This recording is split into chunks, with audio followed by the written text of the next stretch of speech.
Durante toda la noche, la policía polaca ha controlado rigurosamente este punto de la frontera con Ucrania. Solo han permitido acceder a los investigadores polacos e internacionales. Ellos son los que han determinado que el misil es ucraniano y no ruso. Aquí les vemos trabajando en el cráter que dejó el proyectil mientras el país estaba en vilo. Las Fuerzas Armadas polacas están en alerta, principalmente vigilando el espacio aéreo, anunciaba el primer ministro Morawiecki al poco de conocerse la noticia, y añadía que el Consejo de Seguridad estaba estudiando invocar el artículo 4 del Tratado del Atlántico Norte, que recoge la consulta a los países aliados ante una situación concreta, pero no contempla aún un ataque conjunto. A esa hora se barajaban dos hipótesis. Una, la más comprometida, que fuera uno de los proyectiles, casi un centenar, que Rusia lanzó ayer sobre Ucrania. Otra, que fuera un misil de defensa aérea lanzado por Kiev para proteger su flanco occidental. Probablemente un S-300 que habría caído en Polonia por accidente. Perfectamente puede ser una batería situada incluso a medio camino o a 150, 200 kilómetros o 100 kilómetros de la frontera polaca, y que intentara derribar un misil de crucero ruso que tienen un alcance muy grande, del entorno de 2.000 kilómetros y más, y que estuvieran atacando aquella zona. O sea, la explicación es perfectamente posible. Y es la que ha confirmado este mediodía el presidente polaco. Duda y Morawiecki también han dicho que no invocarán ningún artículo del Tratado de la OTAN por este incidente. Oscurecía en Bali y el ambiente era de cena de gala indonesia en el G20. Hasta el canciller ruso Lavrov hacía acto de presencia. Pero poco después dejaba el país. Ya se sabía que algo había ocurrido en Polonia. A primera hora, Biden se ponía a la altura de la tensión y llamaba a sus aliados más cercanos. Reunía de urgencia al G7 más España y Holanda para informarles de lo que sabía Estados Unidos. Es improbable que haya sido un ataque de Rusia, adelantaba un Biden todavía prudente. Al resto de líderes les había dado más detalles, lo suficientes como para que ya no se hablase de bombardeo, sino de accidente. Yo creo que hay que ser muy cauteloso. Nuestra solidaridad con el pueblo de Polonia, nuestras condolencias con los familiares de las dos personas que han fallecido como consecuencia de este accidente. Y en la propia familia de la OTAN, una visión discordante, la de Turquía, que en boca de Erdogan se ponía del lado de Rusia. Con incógnitas y cautelas, la cumbre ha avanzado hacia su cierre. En la declaración final, la mayoría de países condena a Rusia por la invasión de Ucrania y critica la amenaza del uso de armas nucleares, pero también constata que hay naciones que no comparten ese punto de vista. Antes de irse de Bali, todos los líderes se han unido para plantar árboles en un manglar, paraje de arenas movedizas y árboles torcidos. En su mansión de Mar-a-Lago, donde hace solo unos meses el FBI registraba en busca de documentos secretos, Donald Trump anuncia que vuelve a presentarse como candidato a la Casa Blanca para derrocar a Biden y a la izquierda radical. Su mandato acabó con sus seguidores asaltando el Capitolio y hay múltiples investigaciones abiertas contra él por tratar de revertir su derrota en 2020 por los documentos que se llevó o por sus negocios. Y después de los resultados de las legislativas, muchos en su propio partido denuncian que Trump ha sido un lastre. Los candidatos que él apoyó, los más extremos, han perdido escaños cruciales. En cambio, el gobernador de Florida, Ron DeSantis, arrolló en las elecciones y su nombre cobra fuerza como posible rival. En las primarias la decisión la tendrán los votantes republicanos. Para muchos, Trump es el mejor. Porque no es un político, es un hombre de negocios. La economía y el país eran más fuertes con él. Pero a otros les gustaría ver un candidato más apto, con más integridad y experiencia, y algunos no sabrían a quién elegir si se presenta DeSantis. Los dos son buenos. Los líderes republicanos han abierto el debate sobre si quieren seguir siendo el partido de Trump, el hombre que sigue polarizando al país. Es una ley de vanguardia, asegura el presidente del gobierno, que pide tiempo. Vamos a ver qué es lo que nos dicen los tribunales, a que unifiquen el criterio y la doctrina, y a partir de ahí tendremos que ver qué pasos dar. No descarta que tengan que modificar la ley, como señala la ministra Pilar Alegría. Que si hay que hacer algún cambio para evitar que esto se produzca y sobre todo para conseguir un respaldo mucho más sólido hacia las víctimas, habrá que abordarlo. Desde el Ministerio de Igualdad defienden una de sus leyes bandera e insisten en que el problema está en los jueces.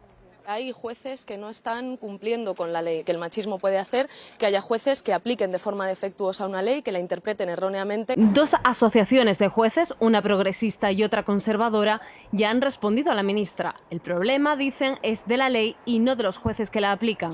Mientras, desde el PP no escatiman en críticas. Tan chapucera, tan negligente, tan soberbia contra todas las advertencias. El error que han hecho es irreparable. Y el vicesecretario popular, González Pons, pide la dimisión de Irene Montero. Además, han presentado una moción de urgencia en el Senado. Quieren que el Gobierno revise esta ley orgánica.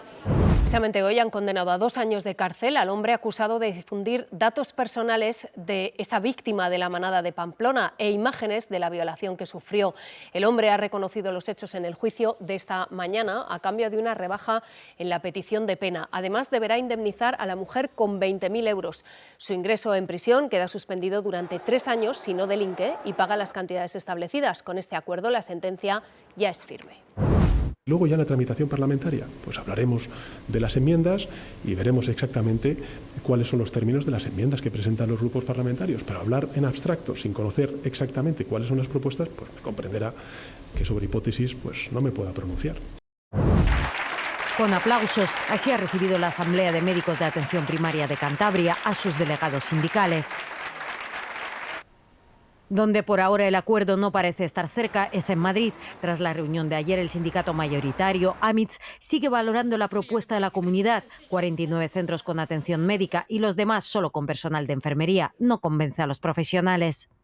Lo que más nos cuesta entender y es más difícil de explicar de ese modelo es que si es un modelo para cuidados de continuidad de enfermería, es difícil entender por qué quieren abrirlos por las noches. A acordar todo aquello que sea bueno para el buen funcionamiento de los centros, de la sanidad madrileña y que sea bueno para que los profesionales desarrollen su labor. En otras comunidades como Cataluña, Extremadura, Valencia o Aragón, aseguran los sindicatos, también podría haber movilizaciones en breve en atención primaria, pero el problema afecta a todos los médicos. La jornada de trabajo, las competencias, las retribuciones, la responsabilidad, el liderazgo, el controlar los procesos asistenciales. Denuncian además que casi 4.000 médicos se fueron a trabajar al extranjero el año pasado, cuando más de 200 plazas en atención primaria quedaron desiertas. Begoña, 21 años, Ana, 27, pertenecen a una generación a la que una filósofa ha denominado de cristal. Describe a los jóvenes de entre 14 y 29 años como sensibles emocionalmente. ¿Pero qué piensan sobre esta etiqueta la mayoría de ellos? Creo que es despectivo. Yo personalmente no considero que mi generación sea de cristal para nada. Y se utiliza de forma despectiva para criticar a los jóvenes y no para analizar por qué somos de cristal, por qué estamos tan frágiles o por qué somos tan reactivos en este mundo, pues la etiqueta no sirve. Casi todos, como Begoña y Ana, rechazan este término y se sienten valientes ante los retos que están viviendo. Cambios climáticos, porque nos está afectando a todo el mundo. Lo que más les caracteriza, según el sondeo, la mayoría asegura haber aprendido a vivir en una situación de incertidumbre ante el futuro. Bastante más complicado luego para encontrar trabajo, por ejemplo, que hace 10 o 20 años. También reconocen haber sufrido frecuentemente comentarios hirientes sobre su aspecto físico o forma de pensar. Responsable, las redes sociales. Son jóvenes que se enfrentan prácticamente a diario a comentarios, muchos de ellos no bien intencionados y dolorosos. El objetivo de este estudio es darnos a conocer muy bien qué les está pasando para que seamos capaces de acompañarles en esa etapa tan compleja en la que están viviendo y en este contexto tan complejo también. De hecho, según esta encuesta, para esta generación la familia y la educación son sus pilares básicos, donde depositan todas sus esperanzas para sobrevivir a la incertidumbre que viven.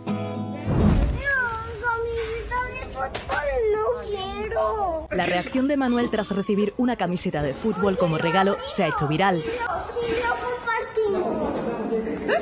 Prefería una muñeca y sus padres respondieron.